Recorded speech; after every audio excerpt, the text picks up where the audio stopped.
فرماتے الم تر الی الذی حاج ابراہیم فی ربہ ان آتاہ اللہ الملک اذ قال ابراہیم ربی الذی یحیی ویمیت قال انا احیی وامیت قال ابراہیم فان اللہ یاتی بالشمس من المشرق فات بها من المغرب فبہت الذی کفر واللہ لا یہدی القوم الظالمین۔ حضرت ابراہیم علیہ السلام کو جب بادشاہ کے سامنے پیش کیا گیا تو بادشاہ نے جو 450 سال تک اس قوم کا بادشاہ تھا، گھمنڈی تھا، اتنے سال تک وہ بادشاہ رہا، اسی لیے اس کے دل و دماغ میں گھمنڈ کی برہانیت بھر گئی تھی۔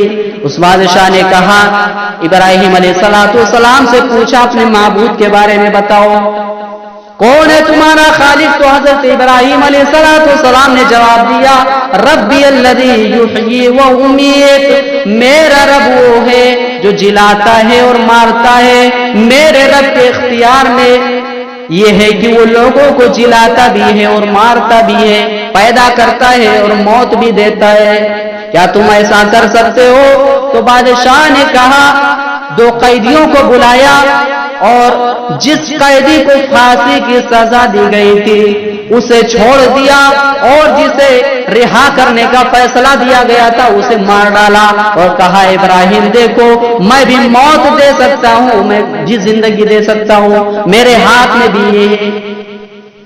ایسے بعض لوگ معاشرے اور سماج کے اندر موجود ہیں، اگر ان سے بحث کیا جائے، ان سے تکرار کیا جائے تو وہ بحث کرتے ہی رہتے ہیں، انہیں کچھ آتا نہیں ہے۔ اسی طرح وہ نمرود، وہ ظالم، اس نے بھی حضرت ابراہیم علیہ السلام کو اکسایا، بہت سے سوالات کیے، اور جب حضرت ابراہیم علیہ السلام نے بتایا میرا رب مارتا بھی ہے جلاتا بھی ہے تو اس نے مثال پیش کیا، ایک قیدی کو مار کر کے ایک قیدی کو چھوڑ کر کے کہ میں بھی تو مارتا ہوں اور جلاتا ہوں۔ پھر اس کے بعد حضرت ابراہیم علیہ السلام نے فرمایا میرا رب مشرق سے سورج نکالتا ہے، مغرب میں ڈبوتا ہے، اگر تم خالق ہو، اللہ ہو، رب ہو تو تم مغرب سے نکالو اور مشرق میں ڈباؤ۔ بادشاہ سمجھ گیا میں اس کا جواب نہیں دے سکتا ہوں، پھر اس کے بعد اس نے فیصلہ کیا۔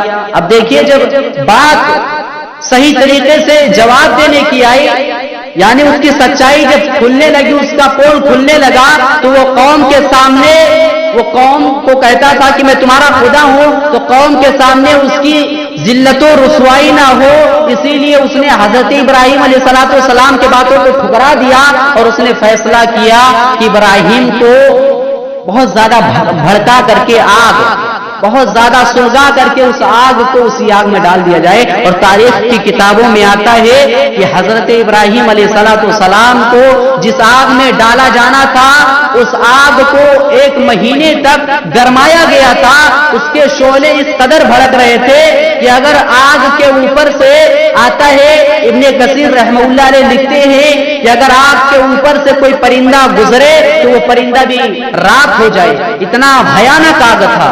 1 مہینے تک اسے سلگایا گیا۔ پوری قوم کے لوگ جمع ہو گئے کہ آج ابراہیم کو آگ میں ڈالا جائے گا، آج ابراہیم کو سزا دی جائے گی۔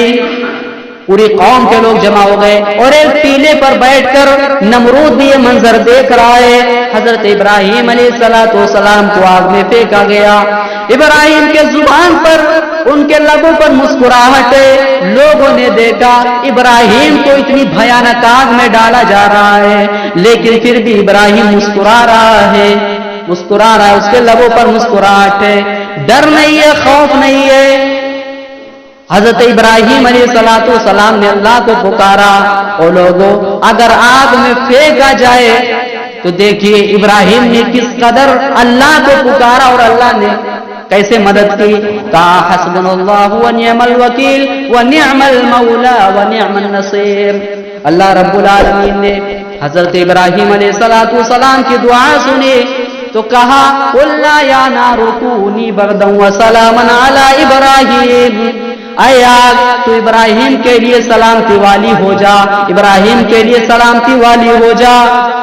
جس آگ کا کام یہ تھا کہ وہ لوگوں کو جلاتے تھے، جس آگ کا کام جلانا تھا وہ آگ ابراہیم کو جلا نہ سکے، ابراہیم کو کچھ نہیں ہوا، نقصان ہی نہیں ہوا، ابراہیم بچ گئے، آگ میں نہیں جلے۔ جب حضرت ابراہیم علیہ السلام آگ سے بچ گئے، پھر اس کے بعد حضرت ابراہیم نے فیصلہ کیا اس قوم سے ہجرت کر لوں۔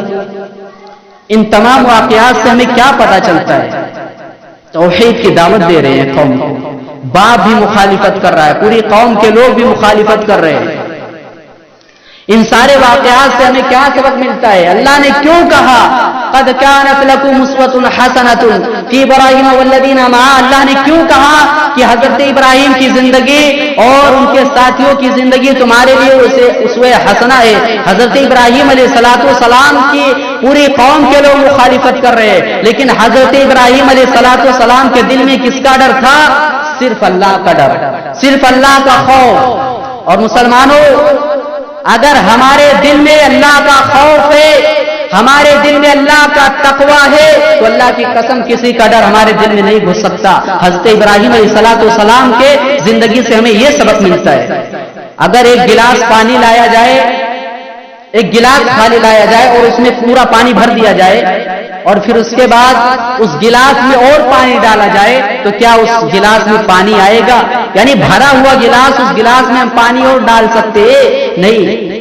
اسی طرح اگر دل میں کسی اور کا خوف ہے تو اللہ کا خوف گھس سکتا ہے؟ نہیں گھس سکتا ہے۔ مسلمانوں، اگر ہم اخبار کو پڑھیں گے تو ہمیں سرکاری لوگوں کا، نیتاؤں کا، پولیس والوں کا، ان کا ہمیں خوف ہوگا، ہمارے دل کے اندر ان کا ڈر ہوگا۔ اگر ہم قرآن کو پڑھیں گے تو ہمارے دل میں صرف اللہ کا خوف ہوگا۔ آج ہم قرآن کو نہیں بلکہ اخبار کو پڑھ رہے ہیں مسلمانوں، اسی لیے آج ہمارے دلوں سے اللہ کا ڈر ختم ہو چکا ہے۔